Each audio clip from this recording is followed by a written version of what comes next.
நேசிக்கும் நல்ல பிதாவே, இந்த வேளையில நீர் எங்களோடு பேசும் உம்முடைய நாமம் மட்டும் மையப்படட்டும் தாழ்த்துகிறோம். இயேசு மூலம் ஜெபிக்கிறோம் நல்ல பிதாவே, ஆமென். அல்லேலூயா. செய்தியினுடைய தலைப்பு, தேவ தூதர்களை பார்க்கிலும் மனிதர்கள் எவ்வளவு விசேஷமானவர்கள். கீதம் 8ஆம் அதிகாரம் 3வது வசனம், 4வது வசனம், 5வது வசனம். உமது விரல்களின் கிரியையாகிய உம்முடைய வானங்களையும் நீர் ஸ்தாபித்த சந்திரனையும் நட்சத்திரங்களையும் நான் பார்க்கும்போது, மனுஷனை நீர் நினைக்கிறதற்கும் மனுஷகுமாரனை நீர் விசாரிக்கிறதற்கும் அவன் எம்மாத்திரம் என்கிறேன். நீர் அவனை தேவதூதரிலும் சற்று சிறியவனாக்கினீர், மகிமையினாலும் கனத்தினாலும் அவனை முடிசூட்டினீர். மனிதர்கள் தேவ தூதர்களை பார்க்கும் எவ்வளவு விசேஷமானவர்கள், எவ்வளவு விசேஷமானவர்கள். பொதுவாகவே தேவனுடைய எல்லா படைப்புகளை பார்க்கிலும் மனிதனை தேவன் விசேஷமாய் படைத்திருக்கிறார். இந்த உலகத்தில் இருக்கக்கூடிய எல்லா படைப்புகளை பார்க்கிலும் மனிதன் விசேஷமாய் படைக்கப்பட்டிருக்கிறான், விசேஷமாய் படைக்கப்பட்டிருக்கிறான். எல்லாவற்றையும் தம்முடைய வார்த்தையினாலே உண்டாக்கினார். ஆனால் மனிதனை தன்னுடைய கரத்தினாலே உண்டாக்கினார். வானங்கள் பூமி எல்லாம் தேவனுடைய மகிமையை வெளிப்படுத்துகிறது. ஆனால் மனிதன் மாத்திரமே தேவனுடைய சாயலை, தேவனுடைய குணத்தை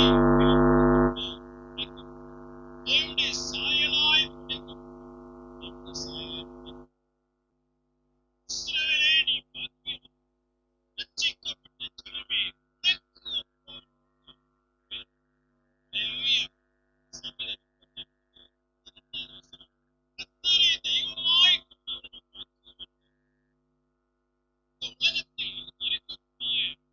எல்லா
உமது விரல்களின் கிரியையாகிய உம்முடைய வானங்களையும் நீர் ஸ்தாபித்த சந்திரனையும் நட்சத்திரங்களையும் நான் பார்க்கும்போது மனுஷனை நீர் நினைக்கிறதற்கும் மனுஷகுமாரனை நீர் விசாரிக்கிறதற்கும் அவன் எம்மாத்திரம் என்கிறேன்.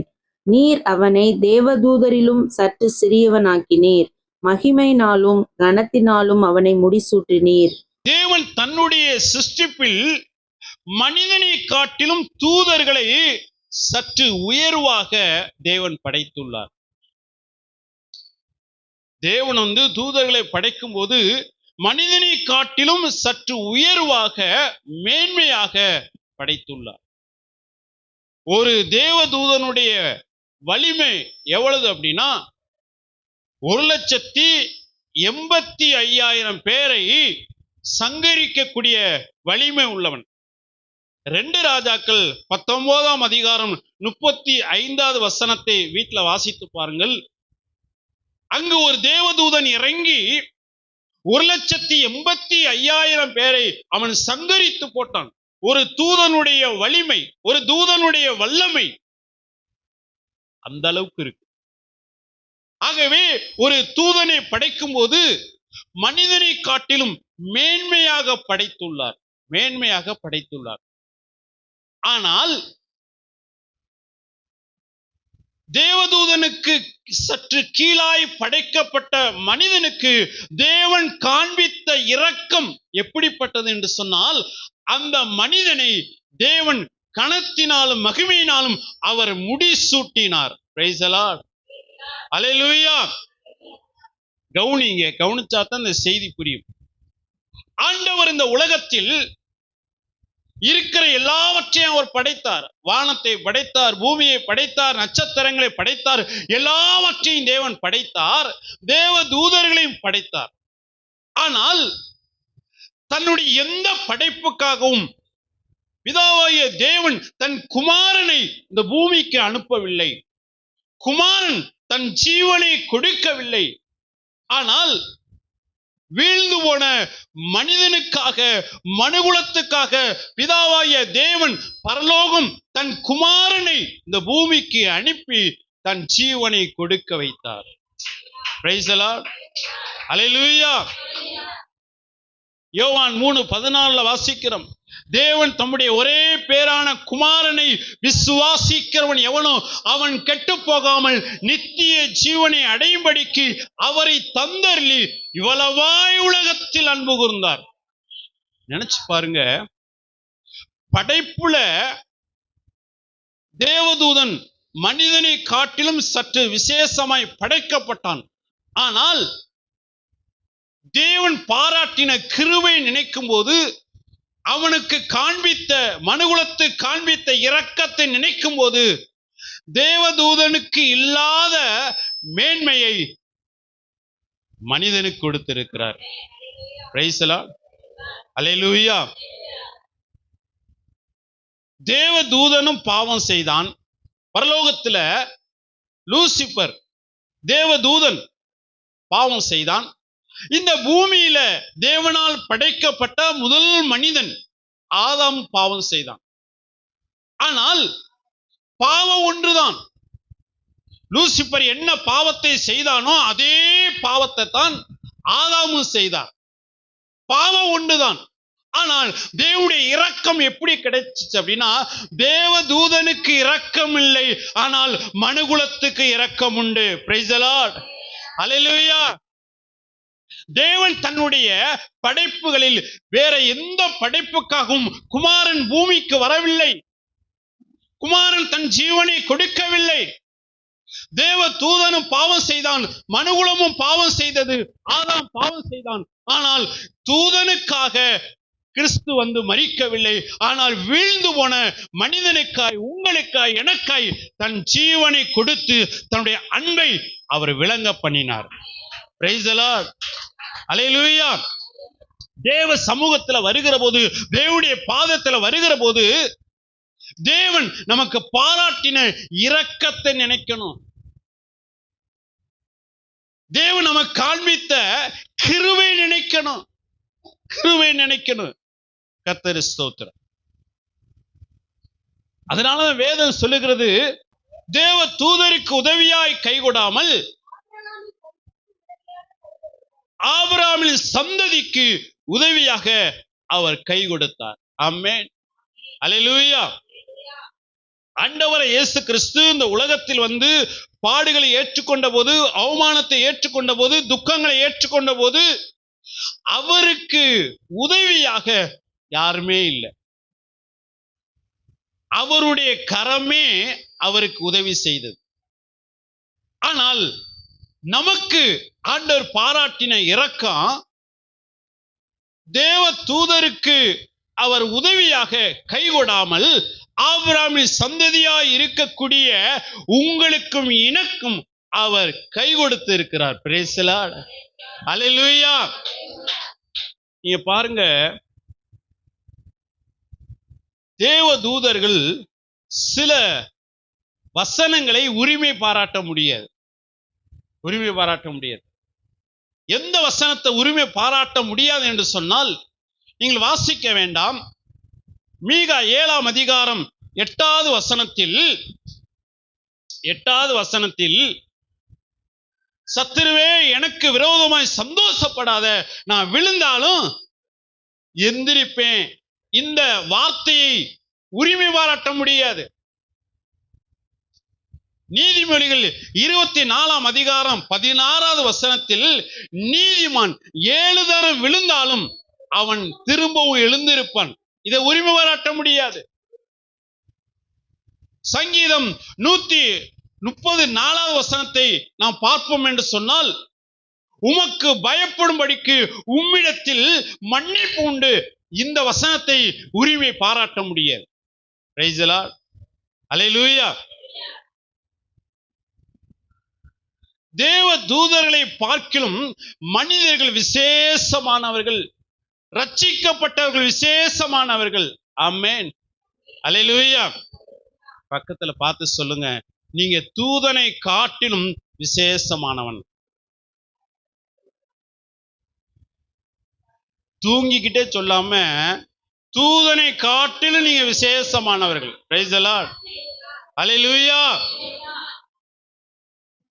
தேவ சமூகத்துல வருகிற போது பாசத்தோடு, பரிசுத்தத்தோடு, பயபக்தியோடு வரணும். நேற்றுக்கு அருமையான செய்தியை கேட்டோம். கர்த்தருடைய சமூகத்துல மனமகிழ்ச்சியா இருக்கணும். ஆமென். கர்த்தரிடத்தில் மனமகிழ்ச்சியா இரு. அவர் உன் இருதயத்தின் வேண்டுதலை உனக்கு நிறைவேற்றுவார். தேவன் பாராட்டின இரக்கம் பெரிது. தேவனுடைய கிருபை பெரிது. குமாரன் எனக்காக என் ஆத்துமாவை மீட்டெடுக்க தன் ஜீவனை கொடுத்து இருக்கிறார். கவுனிங்க, உங்க ஆத்துமாவுடைய விலை என்ன தெரியுமா? உங்களுக்கும் இருக்கக்கூடிய ஆத்துமாவுடைய விலை தெரியுமா? தெரியாது. இயேசுடைய ரத்தம் தான் விலை. Price the Lord. விலையேறப்பட்ட ரத்தம். என் ஆத்துமாவோட விலை என்ன? இயேசுடைய ரத்தம் தான் விலை. ஆகவேதான் விலையேற பெற்ற ரட்சிப்பை ஆண்டவர் நமக்கு கொடுத்து இருக்கிறார். ரட்சிக்கப்பட்ட ஜனமே, உனக்கு ஒப்பானவன் யார்? இந்த உலகத்துல அநேகர் நம்மை அற்பமா நினைக்கலாம். ஆனால் ரட்சிக்கப்பட்ட தேவ பிள்ளைகளுக்கு பரலோகம் என்ன செய்கிறது? உதவி செய்கிறது. தேவன் கூட இருக்கிறார். பரலோகம் அவர்களோடு செயல்படுகிறது. இந்த உலகத்துல நம்மளை யாரு கனப்படுத்தினாலும் கனப்படுத்தாவிட்டாலும் பரலோகம் நம்மளை கனப்படுத்துது. ஆமென். பாருங்க, ஒரு மனுஷனுக்கு பிசாசு பிடிச்சு அப்படின்னா பிரதமர் வந்து அதை விரட்ட முடியுமா? முதலமைச்சர் அதை விரட்ட முடியுமா? முடியாது. ஆனா நம்ம பார்த்தீங்கன்னா வத்தலும் தொத்தலுமா தான் இருப்போம். ஆனா நீங்களும் நானும் முழங்கால் படியிடுகிற போது பிசாசு நடுங்குகிறது. ஆமென். ஸ்காட்லாந்து தேசத்தை ஆண்ட ராணி அவர்கள் சொன்ன வார்த்தை, ஜான் நாக்ஸ் எப்பெல்லாம் முழங்கால் படியிடுகிறாரோ நான் நடுங்குகிறேன் என்று சொல்லி.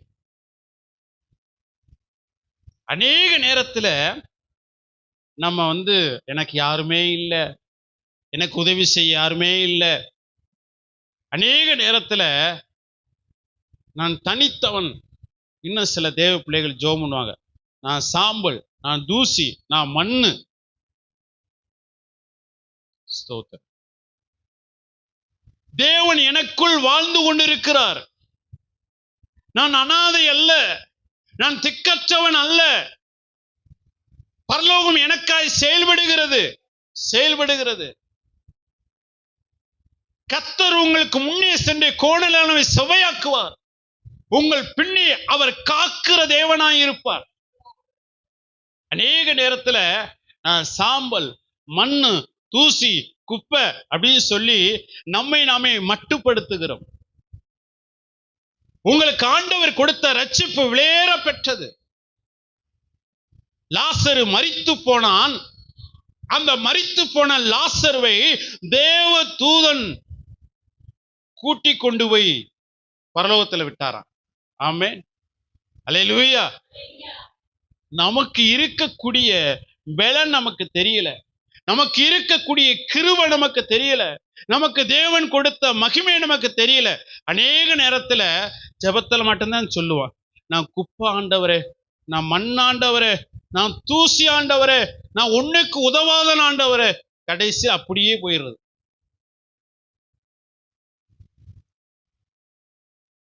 தேவன் என்னோடு கூட இருக்கிறார். ஆமென், அல்லேலூயா. தேவன் என்னோடு கூட இருக்கிறார். சங்கீதக்காரன் தாவீது சொல்லுகிற போது சங்கீதம் 86:13 வசனத்தை வாசியுங்கள். நீர் எனக்கு பாராட்டின உமது கிருபை பெரியது, என் ஆத்துமாவை தாழ்ந்த பாதாளத்திற்கு தப்புவித்தீர். நீர் எனக்கு பாராட்டின உமது கிருபை பெரியது, உமது கிருபை பெரியது. ஆண்டவரே, நீர் எனக்கு பாராட்டின கிருபை பெரியது. யாருங்க சொல்றா? ரோட்டோரத்துல பிச்சை எடுக்கிற மனுஷனா? அரண்மனையில இருக்கக்கூடிய சமஸ்த இஸ்ரவேலுக்கும் ராஜாவா இருந்த தாவீது சொல்லுகிறார், நீர் எனக்கு பாராட்டின கிருபை பெரிது. ஆமென், அல்லேலூயா.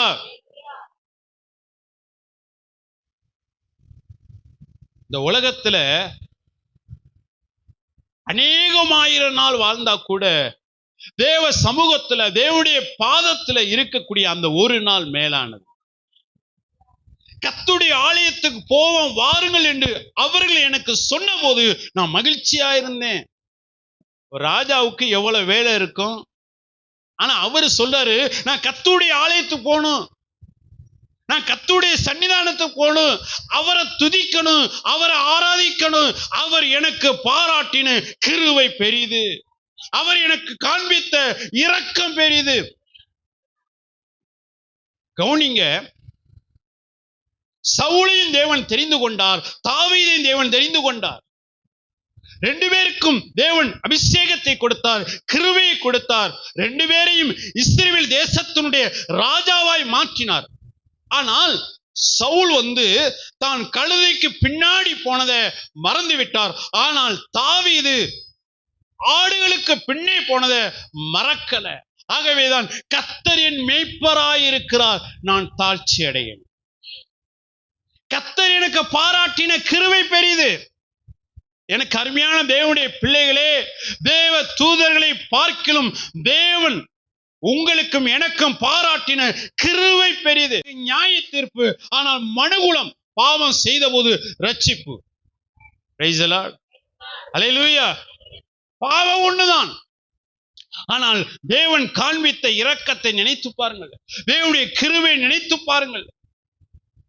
நீங்க நினைச்சிட்டா கர்த்தரை துதிக்காம இருக்க முடியாது, கர்த்தருடைய ஆலயத்துக்கு வராம இருக்க முடியாது, கர்த்தருடைய பிரசன்னத்துக்காக ஏங்காம இருக்க முடியாது. தேவ தூதர்களை பார்க்கிலும் ஆண்டவர் எனக்கு பாராட்டின கிருபை பெரியது, எனக்கு பாராட்டின கிருபை பெரியது. தேவ சமூகத்துல வருகிற போது நீங்க ஆண்டவர் செய்த நன்மை நினைச்சு பாருங்க. எத்தனையோ நபர்கள் இருக்கிறார்கள் பாருங்க, நம்மளோட கூட பிறந்தவங்க இருப்பாங்க பாருங்க. பார்க்கும்போது எல்லாவற்றிலும் அறிவா இருக்கட்டும், ஞானமா இருக்கட்டும், அழகா இருக்கட்டும், எல்லாவற்றிலும் சற்று குறைவாத்தான் இருப்போம். ஆனால் தேவன் என்னை தெரிந்து கொண்டாரே. ஆமென், அல்லேலூயா. என்னை தேவன் தெரிந்து கொண்டாரே. நான் ஆரம்ப நாட்கள்ல நான் ஆண்டவர் பார்த்து அதிகமா சொல்லக்கூடிய வார்த்தை, ஆண்டவர் எத்தனையோ நபர்கள் இருக்காங்க, என்னையப்பா நீங்க தெரிஞ்சுக்கிட்டீங்க. நல்லா படிச்சவங்க, நல்லா அழகா பேசக்கூடியவங்க, நல்ல அறிவு ஞானம் நிறைந்தவர்கள், எல்லாவற்றிலும் தேறினவர்கள் இருக்கிறார்கள். ஆனா என்னையே தெரிந்து கொண்டீங்க. ஆண்டவர் சொல்றாரு, அவர்களை பார்க்கிலும் நீ விசேஷமானவன். அல்லேலூயா. நீ விசேஷமானவன், நீ எனக்கு தேவை. ஆண்டவர் விரும்பி நம்மை தெரிந்து கொண்டார். வேற வழி இல்லாம தெரிந்து கொள்ளல, நம்மளை தேவன் என்ன செய்தார்? விரும்பி தெரிந்து கொண்டார். நினைச்சு பாருங்க, இப்ப இரவு சேரியிலிருந்து அருமையான சிஸ்டர் வர்றாங்க. இது போல ஒவ்வொரு கிராமத்தில இருந்தும் வர்றோம். ஆனா அந்த கிராமத்திலேயே தேவனுடைய கண்களில் உங்களுக்கு கிருபை கிடைத்திருக்கு, நீங்கள் விசேஷமானவர்கள். பக்கத்துல பார்த்து சொல்லுங்க, நீங்க சாதாரண ஆள் இல்ல, நீங்க விசேஷமானவர்கள்.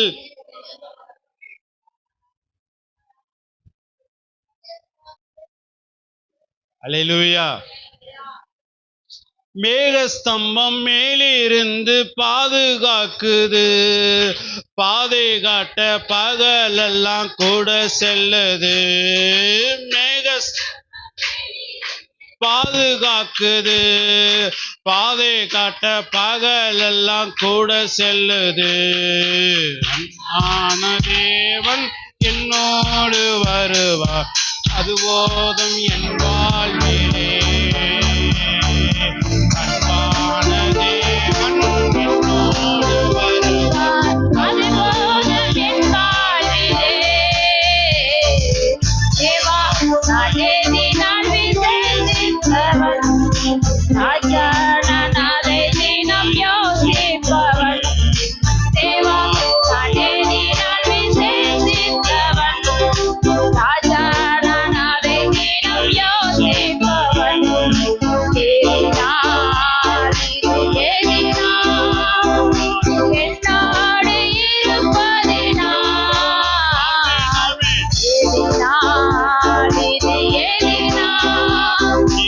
என்னோடு வருவதினால். விசேஷமானவர்கள், விசேஷமானவர்கள். தேவ தூதர்களை பார்க்கிலும் நான் விசேஷமானவன். இந்த எண்ணம் எப்பொழுதும் இருந்து கொண்டே இருக்கணும், இருந்து கொண்டே இருக்கணும். கர்த்தர் ஸ்தோத்திரம். இரண்டாவதாக, தேவ தூதர்கள் ஒரு நாளும் தன்னுடைய தேவனை பார்த்து என்ன செய்ய முடியாதுன்னா, அப்பா பிதாவே என்று சொல்லி கூப்பிட முடியாது. ஆமென். கவுனிங்க, தேவ தூதர்களும் தேவனை ஆராதிக்கிறார்கள், நாமும் தேவனை ஆராதிக்கிறோம். தேவ தூதர்களும் தேவனை ஆராதிக்கிறார்கள், நாமும் தேவனை ஆராதிக்கிறோம். ஆனா ஒரு வித்தியாசம் என்னவென்று சொன்னால், அந்த தூதர்கள் தேவனை பார்த்து அப்பா பிதாவே என்று சொல்ல முடியாது, அப்பா என்று சொல்லி கூப்பிட முடியாது. ஆனால் நீங்களும் நானும் நாம் ஆராதிக்கக்கூடிய தேவனை பார்த்து அப்பான்னு சொல்லி கூப்பிடலாம். Praise the Lord. அல்லேலூயா. யோவான் 1:12 வசனத்தை வாசிங்கள். அவருடைய நாமத்தின் மேல் விசுவாசம் உள்ளவர்களாய் அவரை ஏற்றுக்கொண்டவர்கள் எத்தனை பேர்களோ அத்தனை பேர்களும் தேவனுடைய பிள்ளைகளாகும்படி அவர்களுக்கு அதிகாரம் கொடுத்தார். ஆண்டவராய் இயேசு கிறிஸ்துவை ஏற்றுக்கொண்டவர்கள் தேவனுடைய பிள்ளைகள், தேவனுடைய பிள்ளைகள். உங்களுக்குள்ளாக எனக்குள்ளாக ரட்சிக்கப்பட்ட ஒவ்வொரு தேவ பிள்ளைகளுக்காக கிறிஸ்துவின் ஜீவன் இருக்கு. ஆமென். அல்லேலூயா. யாருடைய ஜீவன்? கிறிஸ்துவுடைய ஜீவன் இருக்கு. நமக்குள்ள கிறிஸ்துவுடைய ஜீவன் இருக்கு, கிறிஸ்துவுடைய ஜீவன் இருக்கு. கலாத்தியர் 8ஆம் அதிகாரம் 15வது வசனத்தை வாசியுங்கள். மன்னிக்கும், ரோமர் 8ஆம் அதிகாரம் 15வது வசனம். ரோமர் 8:15.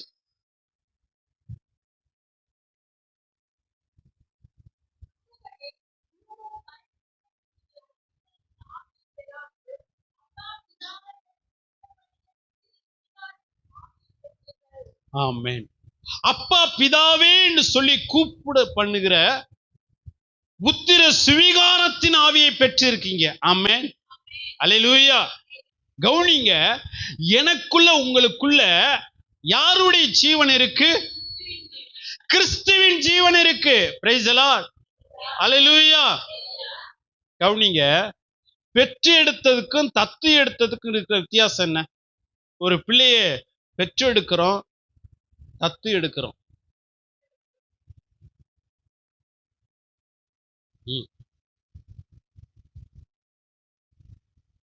எல்லாம் ஏதோ ஒரு லோகத்துல இருக்கிற மாதிரி இருக்கு. இல்ல, நான் தெரியாத மலாயில கேட்டேனா தெலுங்குல கேட்டேனான்னு எனக்கு தெரியல. எங்களுக்கு புரியாத பாசையிலே நீங்கள் பேசி கொண்டிருக்கிறபடியால் எனக்கு உங்களுக்கு புரியல.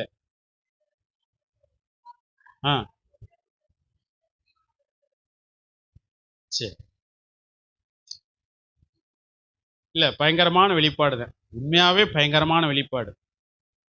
பெற்றெடுத்த பிள்ளைகளுக்குள்ளாக பெற்றோருடைய ஜீவன் இருக்கும். ஆனா தத்து எடுத்த பிள்ளைகளுக்குள்ளாக யாரு தத்து எடுத்தாங்களோ அவங்களுடைய ஜீவன் உள்ள இருக்காது. ஆண்டவர் உங்களை தத்து எடுத்து இருக்கிறாரா, பெற்றெடுத்து இருக்கிறாரா? ஆண்டவர் பெற்றெடுத்து இருக்கிறார்.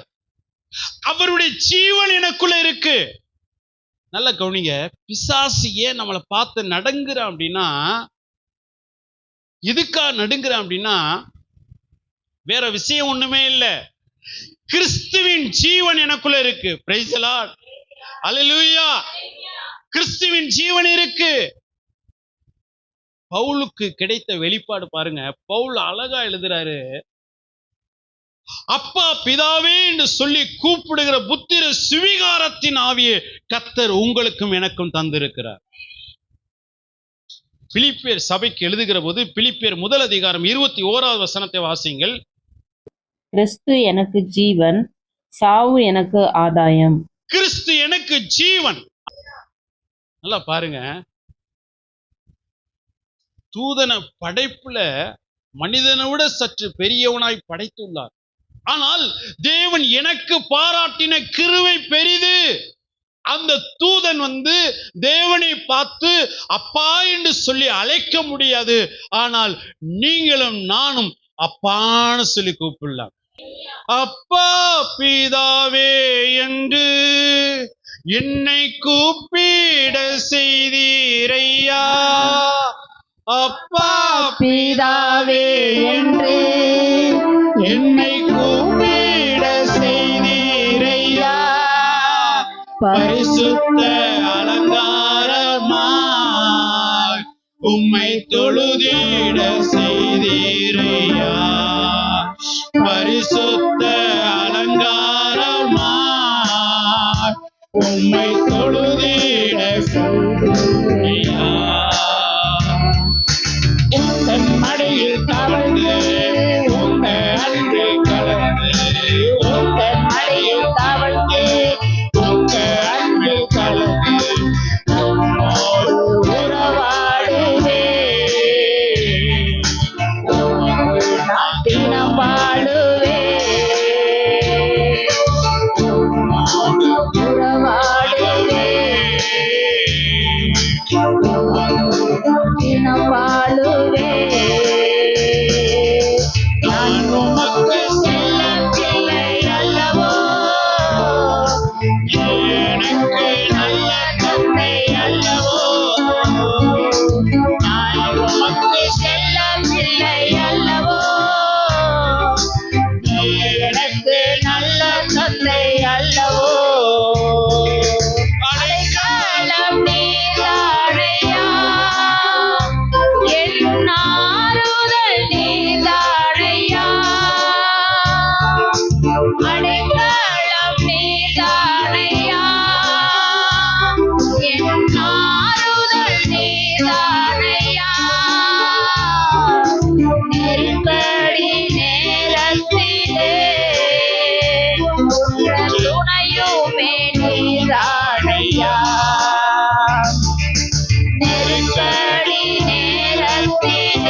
உண்மையாவே தேவ சமூகத்துல வரும்போது களி கூறணும். நினைச்சு பாருங்க, அப்பான்னு சொல்லக்கூடிய அளவுக்கு ஆண்டவர் கிருபை தந்திருக்கிறாரு. என்னுடைய அப்பா, நான் இடையில பைபிள் ஸ்டடியில சொன்னேன், என்னுடைய அப்பா 5 வயதுல எங்களை விட்டு பிரிஞ்சு போயிட்டாங்க. என்னுடைய அம்மாவுக்கும் என்னுடைய அப்பாவுக்கும் சண்டை, பிரிஞ்சு போயிட்டாங்க. பக்கத்து ஊர்ல போய் ஒரு 10 கிலோமீட்டர் இருக்கும், அந்த ஊர்ல போய் பண்ணைக்கு இருக்கிறாங்க. எந்த போக்குவரவு இல்லை. என்னுடைய சகோதரியினுடைய அக்காவுடைய திருமணத்துக்காக நான் போய் கூப்பிடுறேன். அப்பா, நீங்க வந்து சும்மா பேருக்கு நின்னுங்க, ஒண்ணுமே செய்ய வேண்டாம், நீங்க பேருக்கு நின்னுங்க, எல்லாரும் அப்பா எங்கன்னு கேட்பாங்கல்ல. அவரு நான் வர முடியான்ட்டார். திடீர்னு ஒரு கெட்ட வார்த்தை பேசி எங்க அம்மா பேசினார். அந்த நாட்கள்ல எனக்கு ரொம்ப வேதம் அந்த அளவுக்கு தெரியாது. பக்கத்துல மம்பட்டி கிடந்துச்சு. இனி ஏதாவது பேசின அப்படின்ட்டு வந்துட்டேன். சில வருடங்களுக்கு பிறகு என்னுடைய அப்பா தூக்கு போட்டு இறந்துட்டார். இப்ப என்கிட்ட வந்து சொல்றாங்க, இந்த மாதிரி உங்க அப்பா இறந்துட்டாரு அப்படின்னு சொல்லி ஊருக்காரன் வந்து சொல்றாங்க. நான் அவங்ககிட்ட கேட்டேன், 5 வயசுல எங்களை விட்டு பிரிஞ்சு போனாங்க, ஊருக்காரங்க இது வரைக்கும் என்ன ஸ்டெப் எடுத்தீங்க? பல வீட்டுல அவர் இருந்திருக்கிறாரு, உழைச்சிருக்கிறாரு, என்ன ஸ்டெப் எடுத்தீங்க? எந்த ஸ்டெப் எடுக்கல, நீங்களே தூக்கி போடுங்க, என்ன இருந்தாலும் நீங்களே எடுத்துக்க, எனக்கு 1 பைசா கூட தேவை. போகல. எனக்கு அப்பா பாசம்னா என்னன்னு தெரியாது.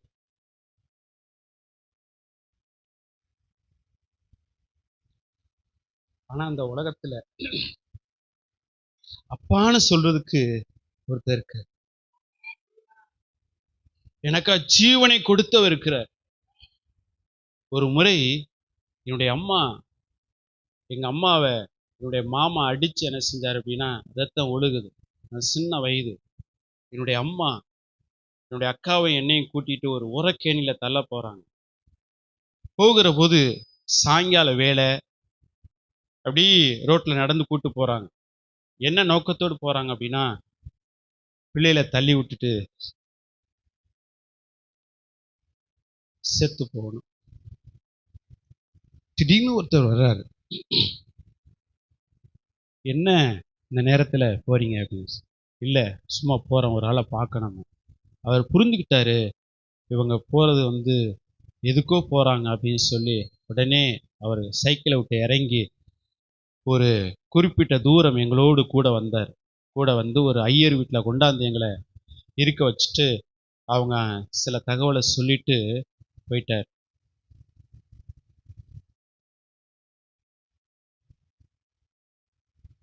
தாயின் தகப்பனும் கைவிட்டாலும் கைவிடாத ஒரு நேசர் உண்டு. எனக்கு அருமையான தேவனுடைய பிள்ளைகளே, இந்த உலகத்துல பெற்றோர்கள் நம்மளை மறந்துடலாம், உறவினர்கள் மறந்துடலாம். ஆனால் உங்களை தாயினுடைய கருவிலே கர்த்தர் தெரிந்து கொண்டிருக்கிறார். உங்களுக்காக ஜீவனை கொடுத்த தேவன் உண்டு. என்னுடைய அனுபவத்தை போல ஒருவேளை உங்க வாழ்க்கையில பெற்றோருடைய பாசம் இல்லாதபடி நீங்க வளர்ந்திருக்கலாம். அந்த பாசம் உங்களுக்கு கிடைக்காம இருந்திருக்கலாம். ஆனால் நீங்கள் உரிமை பாராட்டுகிற ஒரு தேவன் உண்டு. அப்பான்னு சொல்லி கூப்பிட ஒரு நபர் உண்டு. அவர்தான் ஆண்டவராய் இயேசு கிறிஸ்து. ஹல்லேலூயா. அவர்தான் இயேசு கிறிஸ்து. அவர்தான் இயேசு கிறிஸ்து. உரிமையோட சொல்லுங்க, அப்பா நீங்க இருக்கிறீங்கப்பா, நீங்க இருக்கிறீங்கப்பா. என்றைக்கோ என்னுடைய வாழ்க்கை முடிந்து போக வேண்டியது, ஆனால் இன்றைக்கும் ஆண்டவர் ஜீவனோடு வைத்திருக்கிறார். உலக தோற்றத்துக்கு முன்னே தெரிந்து கொண்டவர், உள்ளங்கையில வரைந்திருக்கிறவர், நீ என்னால் மறக்கப்படுவதில்லை என்று சொல்லி வைராக்கியத்தோடு நின்று கொண்டு இருக்க தேவன் இன்றைக்கும் நான் உனக்காயிருக்கிறேன், உன்னை விசாரிக்க இருக்கிறேன், உன்னை நடத்த இருக்கிறேன், உன் தகப்பனாய் இருக்கிறேன், தகப்பனாய் இருக்கிறேன். நீங்க உலக பிரகாரமான பெற்றோர்கள் நம்ம நேசிக்காம இருக்கலாம், நம்ம கனப்படுத்தாம இருக்கலாம், நமக்கு கொடுக்க வேண்டிய நன்மையை கூட கொடுக்காம இருக்கலாம். ஆனால் இந்த வேளையில உங்களை நேசிக்கிற உண்டு, உங்களுக்கு ஒரு தகப்பன் உண்டு, எனக்கு ஒரு தகப்பன் உண்டு. அந்த தேவன் சொல்றாரு, என்னிடத்தில் வருகிறவர்களை நான் புறம்பே தள்ளுவதில்லை. ஆமென், அல்லேலூயா. இந்த வார்த்தையை கேட்கிற அருமையான தேவனுடைய பிள்ளைகள், உங்க வாழ்க்கையில நீங்கள் தேவனை காட்டிலும் அதிகமாய் நீங்கள் மனிதனை நேசித்தால் தூக்கி போடுங்கள். ஒரு நாளைக்கு அந்த அன்பு உங்களை ஏமாற்றும், உங்களை தூக்கி எறியும், நடுத்தெருவில் நிறுத்தும், கண்ணீர் வடிக்க வைக்கும். ஆனால் நீங்கள் தேவனை நம்பி பாருங்கள், ஆண்டவரை இயேசு கிறிஸ்துவை நம்பி பாருங்கள், அவர் அப்பாவாக கூப்பிட்டு பாருங்கள். பொல்லாதவர்கள் நீங்களே உங்க பிள்ளைகளுக்கு நல்ல ஈவுகளை கொடுக்க அறிந்திருக்கிற போது உங்களுடைய பரம பிதா நான் உங்களுக்கு நன்மை செய்ய மாட்டேனா? நன்மையான ஈவுகளை கொடுக்க மாட்டேனா? நான் உங்களை விசாரிக்க மாட்டேனா? ஏன் நம்ப மாட்டேங்கிறாய்? ஆண்டவன் வேலையில ஏன் என்னை நம்பல? உலக தோற்றத்துக்கு முன்னே நான் தெரிந்து கொண்டு இருக்கிறேன், உன்னை முன்குறித்து இருக்கிறேன். என்றைக்கோ மடிந்து போக வேண்டிய நீ இன்றைக்கு ஜீவனோடு இருக்கிறாய் என்று சொன்னால் நான் உனக்கு பின்னே என்று உன்னை காத்து நடத்தி வருகிறேன். Praise the Lord. Hallelujah. காத்து நடத்தி வருகிறேன். கர்த்தருக்கு ஸ்தோத்திரம். தேவ தூதர்கள் அப்பான்னு சொல்ல முடியாது, நான் அப்பான்னு சொல்ல முடியும். அடுத்ததாக, தேவ தூதர்களுடைய ஆராதனையை காட்டிலும் என்னுடைய ஆராதனையை தேவன் என்ன செய்கிறார்? அதிகமாய் பிரியப்படுகிறார். ஆமென். தேவ தூதருடைய ஆராதனையை காட்டிலும் உங்களுடைய என்னுடைய ஆராதனையில தேவன் என்ன செய்கிறார் அப்படின்னா, அவர் பிரியப்படுகிறார். பிரியப்படுகிறார். கவனிங்க, ஏசாயா 6ஆம் அதிகாரம் 2-3 வசனத்தை வாசிங்கள். சேராபீன்கள் அவருக்கு மேலாக நின்றார்கள், அவர்களில் ஒவ்வொருவனும் அவ்வாறு செட்டைகள் இருந்தன. அவனவன் 2 செட்டைகளால் தன் தன் முகத்தை மூடி, 2 செட்டைகளால் தன் தன் கால்களை மூடி, 2 செட்டைகளால் பறந்து ஒருவரை ஒருவர் நோக்கி, சேனைகளின் கர்த்தர் பரிசுத்தர், பரிசுத்தர், பரிசுத்தர், பூமி அனைத்தும் அவருடைய மகிமையால் நிறைந்திருக்கிறது என்று கூப்பிட்டு சொன்னார்கள். ஏசாயா கண்ட தரிசனத்தில் கேருபீன்கள், சேராபீன்கள் தன்னுடைய செட்டைகளினால் தன்னை மறைத்து கொண்டு அங்கு தேவனை பரிசுத்தர், பரிசுத்தர், பரிசுத்தர் என்று சொல்லி ஓயாமல் அவர்கள் துதித்து கொண்டிருக்கிறார்கள். லூக்கா 2ஆம் அதிகாரம் 13-14 வசனத்தை வாசித்தால், ஆண்டவராய் இயேசு கிறிஸ்து இந்த பூமியில மனுஷகுமாரனாய் பிறந்த நாட்கள்ல தேவ தூதர்கள் துதித்தார்கள். தேவ தூதர் துதித்தார்கள். நாமும் இந்த பூமியில ஆண்டவராய் இயேசு கிறிஸ்துவை சொந்த இரட்சகராய் ஏற்றுக்கொண்டு அவரை ஆராதிக்கிறோம், அவரை துதிக்கிறோம். ஆனால் தேவ தூதர்களுடைய ஆராதனையை காட்டிலும் உங்களுடைய என்னுடைய ஆராதனையில தேவன் பிரியப்படுகிறார். ஆமென், அல்லேலூயா. ஏன் அப்படின்னா கவனிங்க, இந்த தேவ தூதர்கள் பாவத்திலிருந்து, சாபத்திலிருந்து அவர்கள் விடுதலையாக்கப்பட்ட அனுபவம் இல்லை. தேவ தூதர்கள் பாவம் செய்துவிட்டால் அவர்களுக்கு தேவ ரட்சிப்பை கொடுக்கல, நியாய தீர்ப்பைத்தான் கொடுத்தார். ஆனால் மனுகுலமாகிய உங்களுக்கும் எனக்கும் ஆண்டவர் பாராட்டின கிருபை ரட்சிப்பை கொடுத்திருக்கிறார். பாவத்திலிருந்து, சாபத்திலிருந்து என்னை அவரை விடுவித்து இருக்கிறார். தேவ தூதர்கள் துதித்தாங்கன்னா அவங்க எவ்வளவு அழகா துதித்தாலும் பரவாயில்லை. ஆனா பாவத்திலிருந்து, சாபத்தில் விடுதலையாக்கப்பட்ட ஒரு மனுஷன் அவன் துதிக்கிற போது உணர்ந்து துதிப்பான். ஆமென். நான் இந்த பாவத்தில் இருந்தேன், இந்த பிடியில இருந்தேன், இந்த சாபத்தில் இருந்தேன், என்னை மீட்டு எடுத்தீங்களப்பா அப்படின்னு சொல்லி உணர்ந்து துதிப்பான். ஆனா தூதர்கள் உணர்ந்து துதிக்க முடியாது. அடுத்து பாருங்க, தூதர்களுக்கு பசி இல்ல, கண்ணீர் இல்ல, வேதனை இல்ல, துக்கம் இல்ல. ஆனால் அவரை ஏற்றுக்கொண்ட பிள்ளைகள் பசிக்கு மத்தியில, கண்ணீருக்கு மத்தியில, வேதனைக்கு மத்தியில, துக்கத்துக்கு மத்தியில, கஷ்டத்துக்கு மத்தியில வந்து அவர்கள் கர்த்தரை ஆராதிக்கிறார்கள். தேவதூதர்கள் ஆராதிக்கிறார் என்று சொன்னால் அவர்கள் பாவத்திலிருந்து சாபத்திலிருந்து விடுதலையாக்கப்பட்ட அனுபவம் இல்லை. அவர்கள் உணர்வு பூர்வமாய் துதிக்க முடியாது. அடுத்து அவர்களுக்கு பசி இல்ல, கண்ணீர் இல்ல, வேதனை இல்ல, துக்கம் இல்ல. ஆனால் தன்னுடைய பிள்ளைகள், அவரை ஏற்றுக்கொண்ட பிள்ளைகள் வேதனையோடு, துக்கத்தோடு, கண்ணீரோடு, பலவிதமான நெருக்கத்தோடு வந்து ஓடி வந்து என்ன செய்றாங்க? அப்பான்னு சொல்லி கூப்பிடுறாங்க. Praise the Lord. அல்லேலூயா. அதனாலதான் நீங்கள் நானும் துதிக்கும் போது ஆண்டவர் அப்படியே ஓடோடி வருகிறார். என் பிள்ளை துதிக்குது, என் மகன் துதிக்கிறான். ஆகவே நான் எப்படி தூதருடைய ஆராதனை மேன்மையா நினைக்க முடியும்? பசிக்கு மத்தியில, பட்டினிக்கு மத்தியில, சூழ்நிலைக்கு மத்தியில என் பிள்ளைகள் அப்பான்னு சொல்லி கூப்பிடுகிறார்களே, அப்படின்னு சொல்லி ஆண்டவர் ஓடோடி வருகிறார். Praise the Lord. அல்லேலூயா. நம்ம பாடுனா, குறிப்பா நான் பாடுனா யாரும் கேட்க மாட்டாங்க. ஆனா கேட்கறதுக்கு ஒரு ஆள் உண்டு. எங்க அப்பா கேட்கிறார். Price the Lord. அல்லேலூயா. என் பிள்ளை பாடுறேன், ஆமா ஸ்தோத்திரம், ஓடி வந்துருவார். ஆனா நம்ம பாடுறது இல்லை. நம்ம எதை பாடுவோம் அப்படின்னா, வேதத்துல 66 புஸ்தகத்துல ஒரே ஒரு புலம்பொழுதான் இருக்கு. மீதி 65 விசேஷமா இருக்கு. நமக்கு வாழ்க்கையில 65 புலம்பலா இருக்கு. சில நேரத்துல 66 புலம்பலாத்தான் இருக்கு.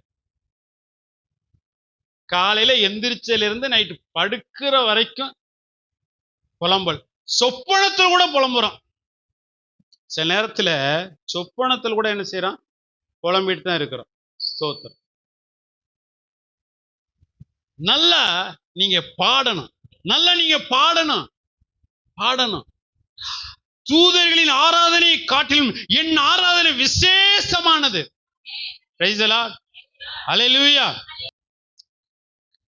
கடந்த நாட்கள மணிமே சிஸ்டர் அவர்கள் ஒரு பாட்டு எழுதி பாடினார்கள். ஸ்தோத்திரம். பாடகர்கள் எழும்பணும். பாடகர்கள் எழும்புறமோ இல்லையோ, நம்ம பாடணும். ஆமென். அல்லேலூயா. கர்த்தர் ஸ்தோத்திரம். நம்ம பாடுறதே இல்லை, நம்ம பாடுறதே இல்லை.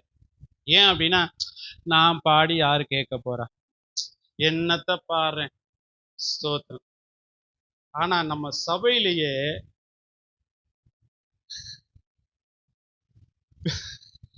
வீலா சிஸ்டர் வந்து யாரு கேட்டாலும் சரி கேட்காடும் சரி, ஸ்தோத்திரம், புது புது பாட்டா எடுத்து அவங்க ஒரு டியூன் போட்டு ஆரம்பிச்சிடாப்ல.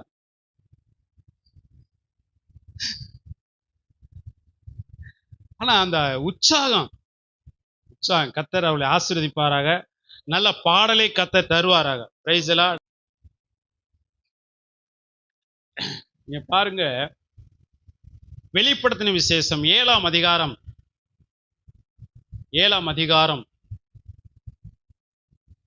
13ல இருந்து வாசிங்க, 15 வரைக்கும். அப்பொழுது மூப்பர்களில் ஒருவன் என்னை நோக்கி, வெள்ளை அங்கிகளை தரித்திருக்கிற இவர்கள் யார்? எங்கே இருந்து வந்தார்கள் என்று கேட்டான். அதற்கு நான், ஆண்டவரே, அது உமக்கே தெரியும் என்றேன். அப்பொழுது அவன், இவர்கள் மிகுந்த உபத்திரவத்திலிருந்து வந்தவர்கள். இவர்கள் தங்கள் அங்கிகளை ஆட்டுக்குட்டியானவருடைய இரத்தத்திலே தோய்த்து வெளுத்தவர்கள். ஆனபடியால் இவர்கள் தேவனுடைய சிங்காசனத்திற்கு முன்பாக இருந்து இரவும் பகலும் அவருடைய ஆலயத்தில் அவரை சேவிக்கிறார்கள். சிங்காசனத்தின் மேல் வீற்றிருக்கிறவர் அவர்களுக்குள்ளே வாசமாயிருப்பார். கவுனிங்க, யோவான் வந்து ஒரு தரிசனம் பார்க்கிறாரு. பரலோகத்துல திரளான கூட்டம். இந்த கூட்டம் யாரு அப்படின்னா, அந்த கூட்டம் யார்? மிகுந்த உபத்திரவத்திலிருந்து வந்தவர்கள். நல்ல கவனிங்க. இந்த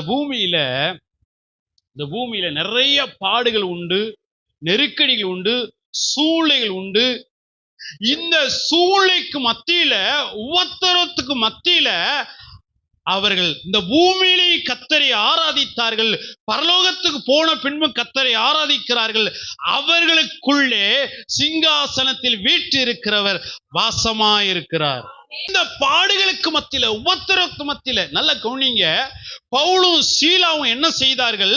பாடுகளுக்கு மத்தியில அவர்கள் என்ன செய்தார்கள்?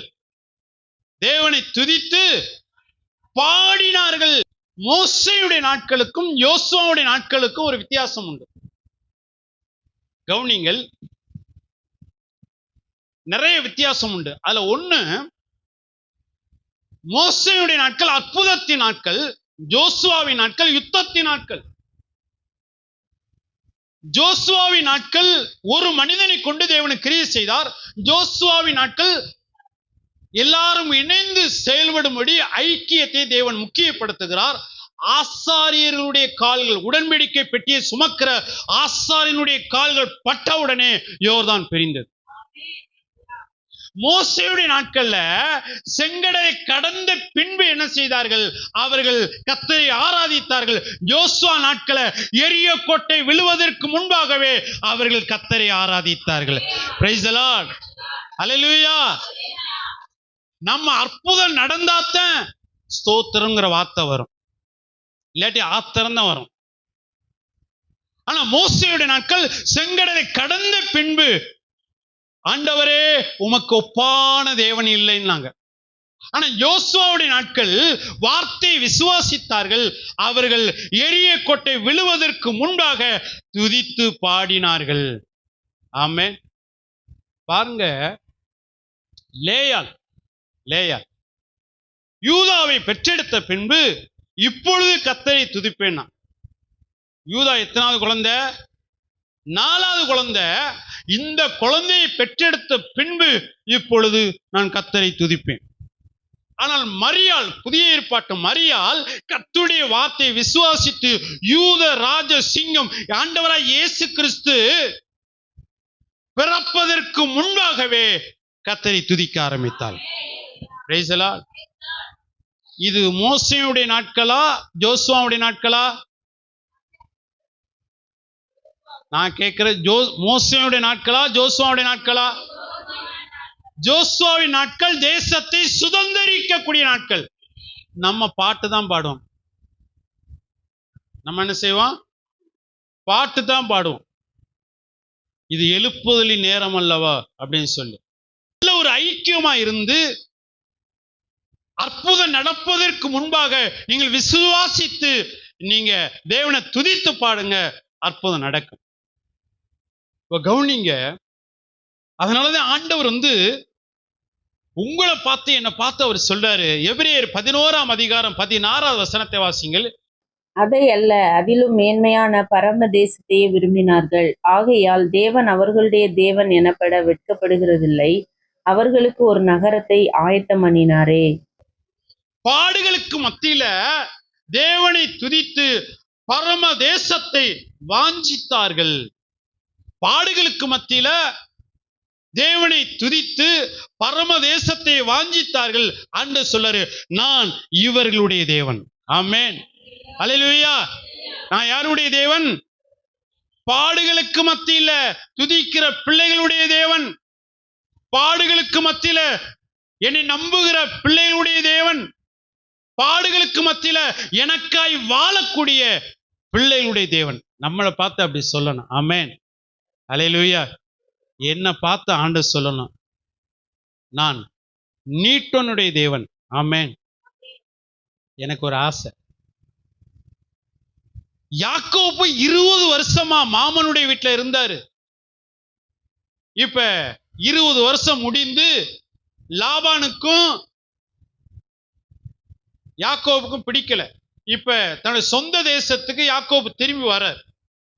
மாமாட்ட சொல்லாம வந்துட்டாரு. மாமாவுக்கு கோவம், அங்கேருந்து கொலவெறியோட வர்றாரு. எப்படியாவது மருமகனை சந்திச்சு மகள்லாம் சந்திச்சு எப்படியாவது தன்னுடைய தேசத்துக்கு திரும்பி வர பண்ணணும் அப்படின்னு கொலவெறியோட வர்றாரு.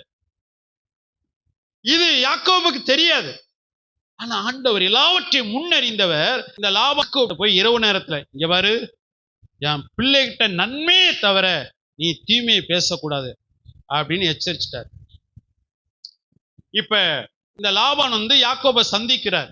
சந்திக்கும் போது, உனக்கு பொல்லாங்கு செய்ய, தீமை செய்ய எனக்கு வலிமை உண்டு, ஆனால் உன் பிதாக்களின் தேவன் நேற்று இரவு என்னை எச்சரித்தார்.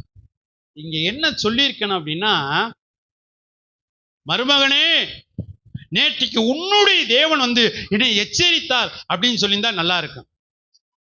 ஆனா 20 வருஷம் இருந்து யாக்கோபுடைய பேரை அவர் பயன்படுத்த முடியல. ஆபிரகாமை பேரை பயன்படுத்தினார், ஈசாக்குடைய பேரை பயன்படுத்தினார், ஆனா யாக்கோபுடைய பேரை பயன்படுத்தல. ஏன்னா தேவன் விரும்புகிற மாற்றம் யாக்கோபுக்குள்ள இல்ல. ஆனா என்ன சொல்லிட்டாரு? பிதாக்களின் தேவன்ட்டார். இப்ப லாபானுக்கு ஆபிரகாம் தெரியுமா, ஈசாக்கு தெரியுமா? என்ன சொல்லியிருக்கணும்? உன்னுடைய தேவன். அங்க போய் எப்படி நின்றுக்கணும்? ஆண்டவர் யாக்கோபின் தேவன் வந்திருக்கிறேன் அப்படின்னு இருக்கணும். ஆண்டவர் பேரை யூஸ் பண்ண முடியல. அநேக நேரத்துல நம்ம லைஃப் அப்படித்தான் இருக்கு. ஸ்தோத்திரம். கவுனிங்க, தேவனுக்காக பாடுகளுக்கு மத்தியில நல்ல கர்த்தருடைய நாமத்தை மகிமைப்படுத்துங்க, ஸ்தோத்திரம் பண்ணுங்க, துதிங்க. பாடுகள் பறந்து போய்விடும். கவுனிங்க, தூதன் போறார். நீங்க அந்த பகுதியை வாசிங்கள். அப்போஸ்தலர் நடபடிகள் 10ஆம் அதிகாரம் 3 தொடங்கி 6 வரைக்கும் வாசிங்க. பகலில் ஏறக்குறைய 9ஆம் மணி நேரத்திலே தேவனுடைய தூதன் தன்னிடத்தில் வரவும் கொர்நேலியுவே என்று அழைக்கவும் பிரத்யட்சமாய் தரிசனம் கண்டு அவனை உற்று பார்த்து பயந்து, ஆண்டவரே, என்ன என்றான். அப்பொழுது அவன், உன் ஜெபங்களும் உன் கர்மங்களும் தேவனுக்கு நினைப்பூட்டுதலாக அவர் சந்நிதியில் வந்தெட்டியிருக்கிறது. இப்பொழுது நீ யோப்பா பட்டணத்துக்கு மனுஷரை அனுப்பி பேதுரு என்னும் மறுபேர் கொண்ட சீமோனை அழைப்பி. அவன் தோல் பதனிடுகிறவனாகிய சீமோன் என்னும் ஒருவனிடத்திலே தங்கியிருக்கிறான். அவனுடைய வீடு கடலோரத்தில் இருக்கிறது. நீ செய்ய வேண்டியதை அவன் உனக்கு சொல்லுவான் என்றான். போதும். கவுனிங்கள், கொர்நேலியு வந்து தேவ பக்தியுள்ள ஒரு குடும்பம். நல்ல ஜெபிக்கக்கூடியவர், நல்ல தான தர்மம் பண்ணக்கூடியவர், நச்சாட்சி உள்ளவர், நீதிமான், உபவாசித்து ஜெபிக்கக்கூடியவர், ஆத்தும அறுவடை செய்யக்கூடியவர். இந்த வீட்டுக்கு இப்ப தேவதூதன் வர்றார். தேவதூதன் வந்து சொல்றாரு, கொர்நேலியுவே, நீ இந்த பட்டணத்துல பேதுருன்னு ஒருத்தர் இருக்கிறாரு, அவரை உன் வீட்டுக்கு நீ கூப்பிடு, நீ செய்ய வேண்டிய காரியத்தை அவர் உனக்கு சொல்லுவார். இப்ப பேதுரு வந்து என்ன செய்ய போறாரு அப்படின்னா, ஆண்டவராய் இயேசு கிறிஸ்துவை குறித்து சுவிசேஷம் அறிவிக்க போறாரு. நல்லா கவனிங்க. பேதுரு பெரிய ஆளா, தேவதூதன் பெரிய ஆளா? கவனிங்க. பரலோகத்திலிருந்து இந்த பேதுருவை அறிமுகப்படுத்தும்படியாக தேவதூதன் இறங்கி வந்தார்.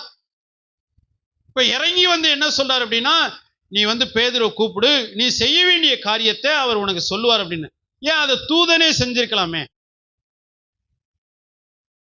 என்ன செஞ்சிருக்கலாம்? சுவிசேஷம் அறிவிக்கணும், பெரிய வேலை இல்லை. இந்த வேலைய இன்னொரு பட்டணத்தில் இருக்கக்கூடிய பேதுருவை அழைத்து கொண்டு வந்து சுவிசேஷத்தை அறிவிப்பதை காட்டிலும் தேவதூதன் அழகா, அருமையா, அற்புதமா சுவிசேஷம் சொல்லிட்டு போயிருக்கலாம்ல. இந்த தூதன் வந்து சுவிசேஷத்தை அழகா, அற்புதமா சொல்லலாம். ஆனால் இந்த தூதன் பாவத்திலிருந்தோ சாபத்திலிருந்தோ விடுதலையாக்கப்பட்ட அனுபவம் இல்லை. அந்த அனுபவம் இல்லை. ஆனால் பேதுரு அப்படி இல்ல. பாவத்திலிருந்தும் சாபத்திலிருந்தும் அவர் விடுதலையாக்கப்பட்டிருக்கிறார். பாடுகளுக்கு மத்தியில தேவனை துதித்து கொண்டிருக்கிறார், தேவனுக்காய் வாழ்ந்து கொண்டிருக்கிறார். ஆகவே உணர்ந்தவர்கள், தேவனை அனுபவித்தவர்கள் அறிவித்தால் அது ஆசீர்வாதமா இருக்கும். Praise the Lord. ஹல்லேலூயா. அது ஆசீர்வாதமா இருக்கும். எங்க அப்பாவை குறிச்சு இன்னொருவர் சொல்லக்கூடிய சாட்சி நல்லா இருக்குமா? பிள்ளை சொல்லக்கூடிய சாட்சி நல்லா இருக்குமா?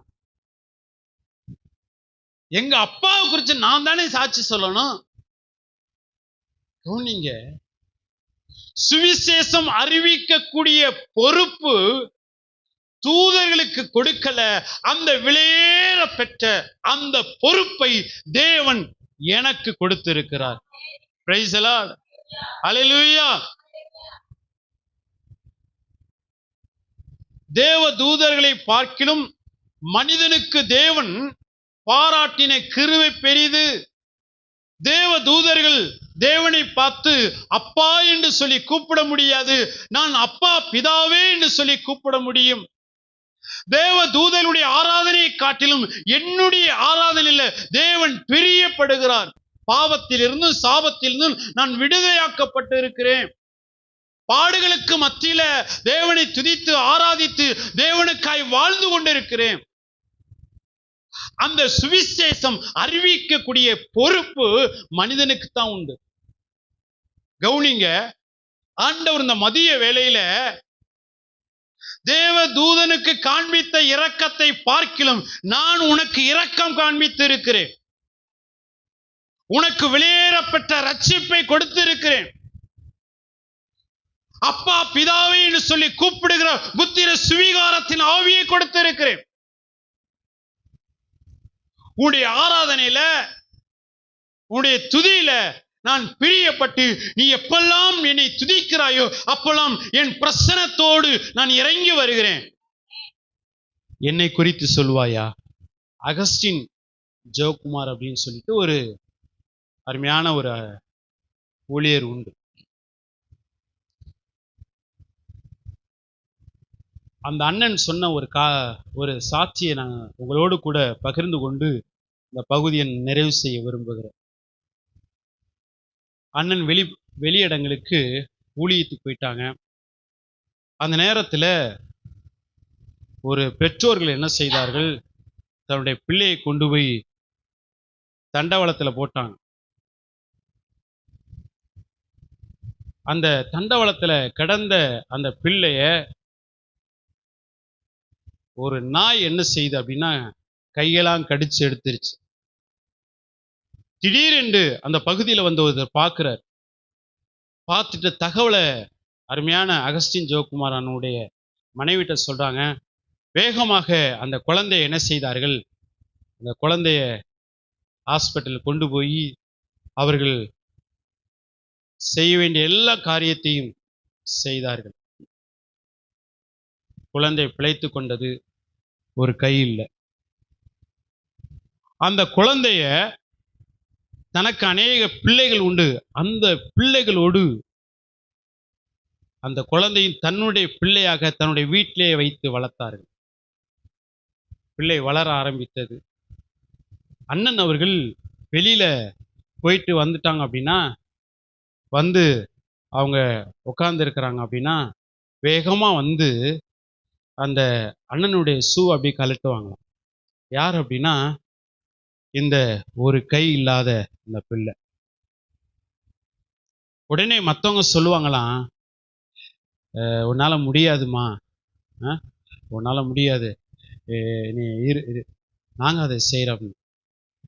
உடனே அந்த குழந்தை சொல்லுமா, எனக்கும் அவர் அப்பா, எனக்கும் அவர் அப்பா.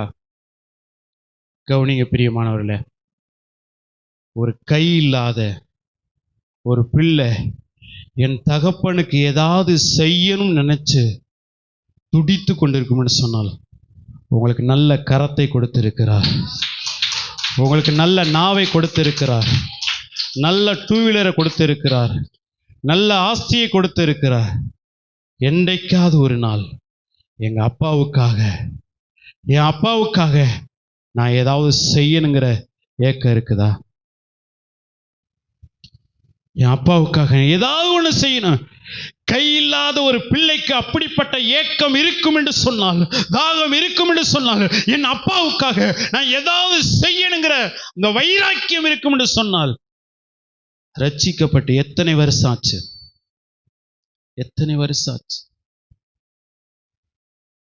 என் அப்பாவுக்காக ஏதாவது ஒன்று செய்யணும். என் அப்பாவுக்காக நான் ஏதாவது ஒன்று செய்யணும். எனக்கு அருமையான தேவனுடைய பிள்ளைகளே, உங்களுக்காக வாழ்ந்து, உங்க பிள்ளைகளுக்காக வாழ்ந்து, உங்க குடும்பத்துக்காக வாழ்ந்து பரலோகத்துக்கு போகும்போது பரலோகம் உங்களை மதிக்காது, பரலோகம் உங்களை கனப்படுத்தாது, பரலோகம் சந்தோஷப்படாது. கையில்லாத அந்த பிள்ளை என் அப்பாவுக்காக ஏதாவது ஒண்ணு செய்யணும்னு சொல்லி இவரும் என்னுடைய அப்பான்னு சொல்லி உரிமை பாராட்டி செய்யக்கூடுமானால் நீங்க எப்படி? முழங்கால் படிடுவோம்.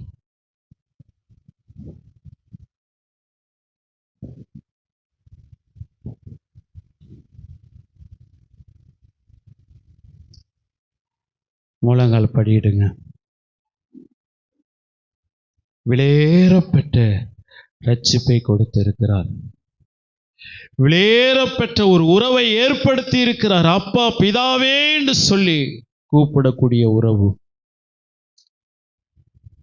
உன் ஆராதனையில நான் சந்தோஷப்படுறேன். நீ துதிக்கும் போது, ஆராதிக்கும் போது நான் பிரசன்னத்தோடு இறங்கி வருகிறேன், என் மகிமையோடு இறங்கி வருகிறேன். தூதர்களுடைய ஆராதனையை காட்டிலும் உன்னுடைய ஆராதனையை நான் விரும்புகிறேன். என் பிள்ளைன்னு சொல்லி உரிமை பாராட்டுகிறேன். நீங்க அப்பான்னு சொல்லி உரிமை பாராட்டீங்களா? என் அப்பாவுக்கு ஏதாவது ஒன்று செய்யணும். என்னுடைய நாட்கள் என்னுடைய கரத்தில் இல்லை.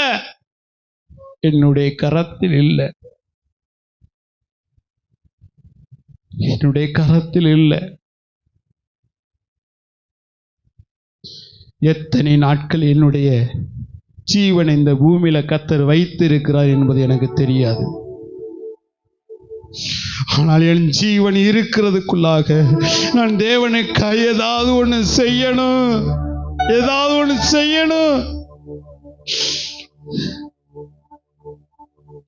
உன் துக்கத்தை அவர் சந்தோஷமாய் மாற்றி சந்தோஷத்தோடு உன்னை வைத்திருக்கிறார்.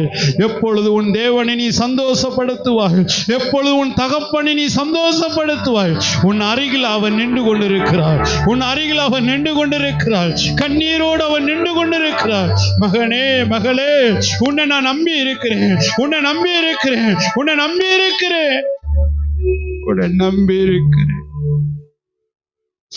மனுகுலம் அழிந்து கொண்டிருக்கு.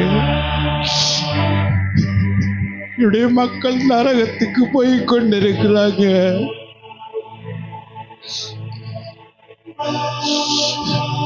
உனக்காய் நீ வாழ்ந்தது போதும். மகளே, என்னை பத்தி சொல்லுவியா? ஆத்தும வாரம் உண்டாகாதா? உன் வீட்டை விட்டு புறப்பட்டு போக மாட்டாயா? இரவு நேரத்தில் கதற மாட்டாயா? கண்ணீர் வெடிக்க மாட்டாயா?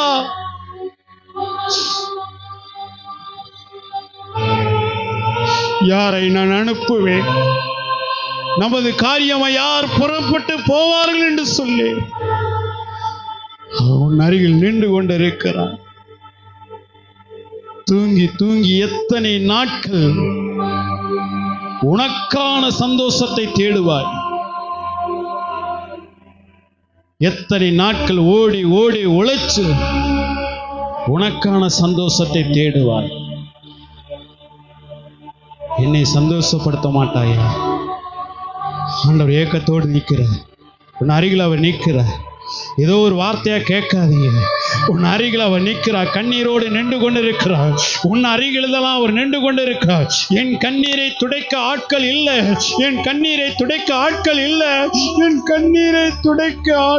இல்லப்பா. கண்ணீரை துடைக்க ஆள் இல்லையே. நீ எழும்ப மாட்டாயா? எழும்ப மாட்டாயா?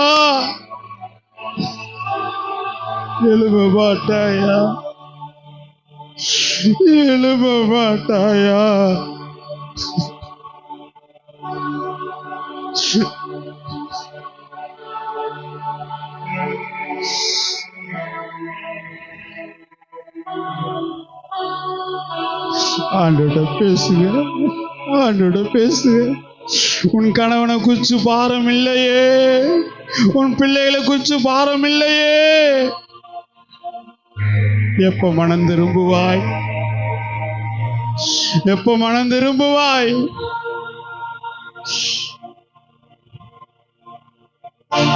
கேரளாவில் நடந்ததை பார்க்குறீங்க, சுற்றில நடக்கிறத பார்க்குறீங்க.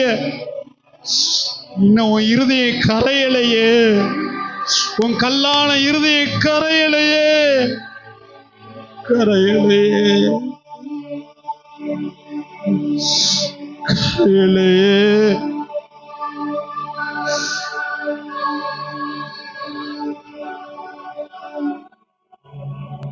ஐயா உன் தாகம் எனது ஏக்கம், அடிமை நான் கதறுகிறேன்.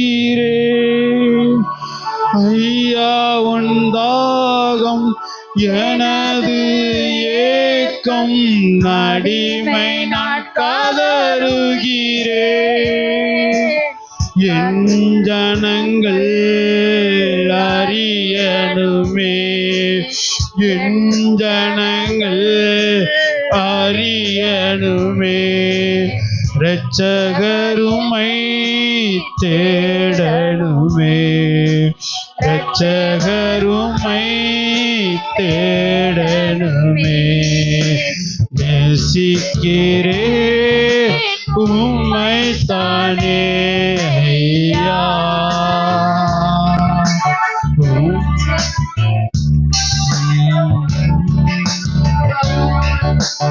நேசிக்கிறே உம்மை தானே ஐயா,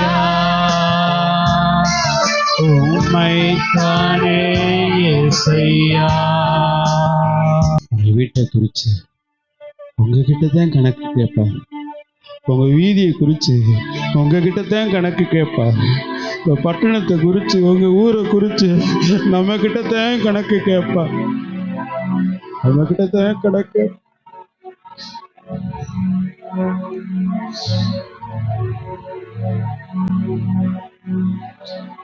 உணர்ந்தவர்கள் ஆண்டவரே என் குறையை நான் உணர்கிறேன்னு சொல்லி ஒருவேளை இந்த நாள்ல இருந்து என்னை அர்ப்பணிக்கணும்னு சொல்லுகிறோம். உங்க கரத்தை உயர்த்தி காமிங்க. பரலோகாத பார்க்கட்டும், பரலோகாத பார்க்கட்டும். இது வரைக்கும் நான் அமைதியா இருந்துட்டேன்ப்பா, சும்மா இருந்துட்டேன்ப்பா, பா எனக்காக வாழ்ந்துட்டேன்ப்பா, எனக்காக வாழ்ந்துட்டேன் ஆண்டவரே. செய்தியை கேட்ட உங்களை தேவன் தாமே ஆசீர்வதிப்பாராக. ஆமேன். God bless you.